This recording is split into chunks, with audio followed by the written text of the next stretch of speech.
নমস্কার বন্ধুরা, আমার চ্যানেলে আপনাদের স্বাগত। তো প্রতিদিনের মতো আজকেও একটা ভিডিও নিয়ে এসেছি। আজ বানাবো আলু পটলের একটা রেসিপি। তো চলুন দেখে নেওয়া যাক আমি কিভাবে এই রেসিপিটা রান্না করি।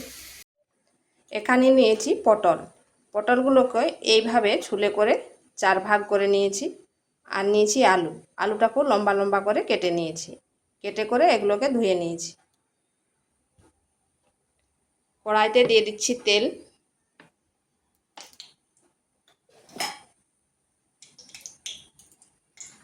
প্রথমে পটলগুলোকে একটু ভেজে নেব।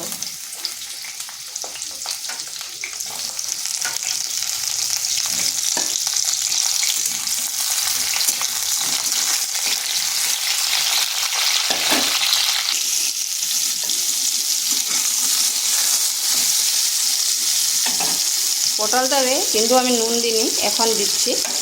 আর দিয়ে দিচ্ছি সামান্য হলুদ গুঁড়ো। পটলটায় আগে নুন দিইনি, কারণ এটা তাড়াতাড়ি নরম হয়ে যাবে, তাই একটু ভাজার পর নুনটা দিলাম। আর কিছুক্ষণ এইভাবে ভেজে নিচ্ছি।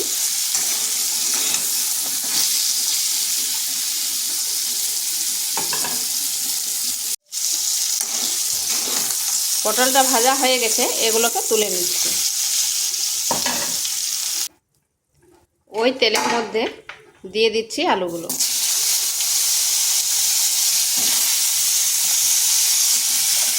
দিচ্ছি সামান্য একটু লবণ। আলুটাকেও একটু ভেজে নেব। ঢাকা দিয়ে 1 থেকে 1.5 মিনিট রেখে দিচ্ছি। ওদিকে আলু ভাজা হচ্ছে, আর এদিকে একটা মশলা করে নেব। নিয়েছি জিরা, কাঁচা লঙ্কা আর আদা, আর নিয়েছি একটা পেঁয়াজ। এগুলোকে একসাথে পেস্ট করে নিচ্ছি।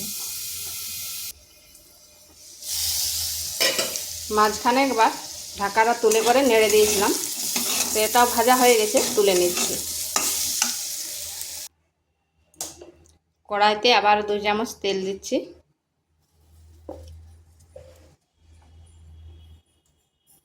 দিচ্ছি একটা তেজপাতা,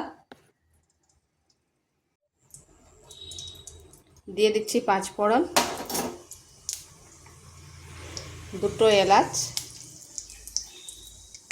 আর 2 টুকরো দারচিনি।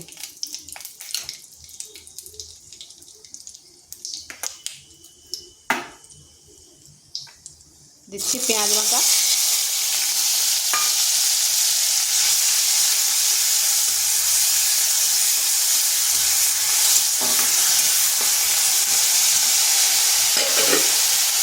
আর যে মশলাটা পেস্ট করেছিলাম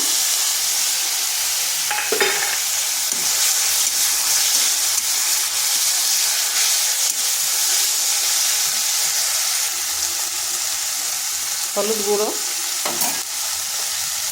লঙ্কার গুঁড়ো। ঝালটা অবশ্যই নিজেদের আন্দাজ করে দেবেন। দিচ্ছি একটা টমেটো।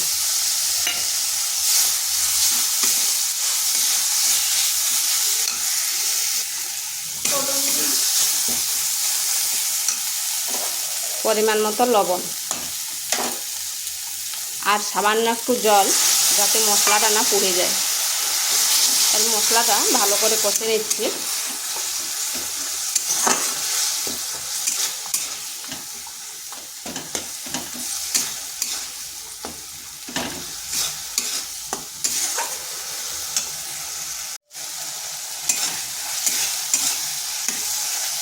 মশলাটা কষানো হয়ে গেছে, দিয়ে দিচ্ছি আলু আর পটল।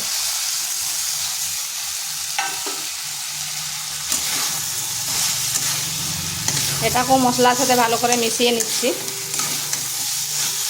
আর একটু সময় ধরে এটা কিন্তু কষে নিতে হবে।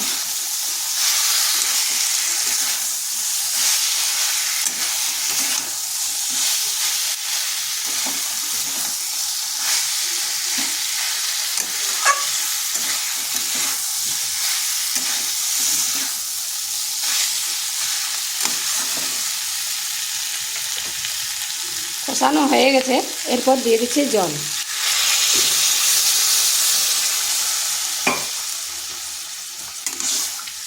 এখানে নুনটা চেক করে নেবেন।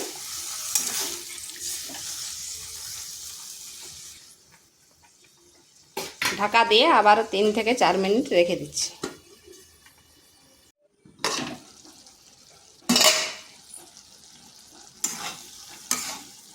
দেখুন আলুগুলো খুব সুন্দরভাবে কিন্তু সেদ্ধ হয়ে গেছে।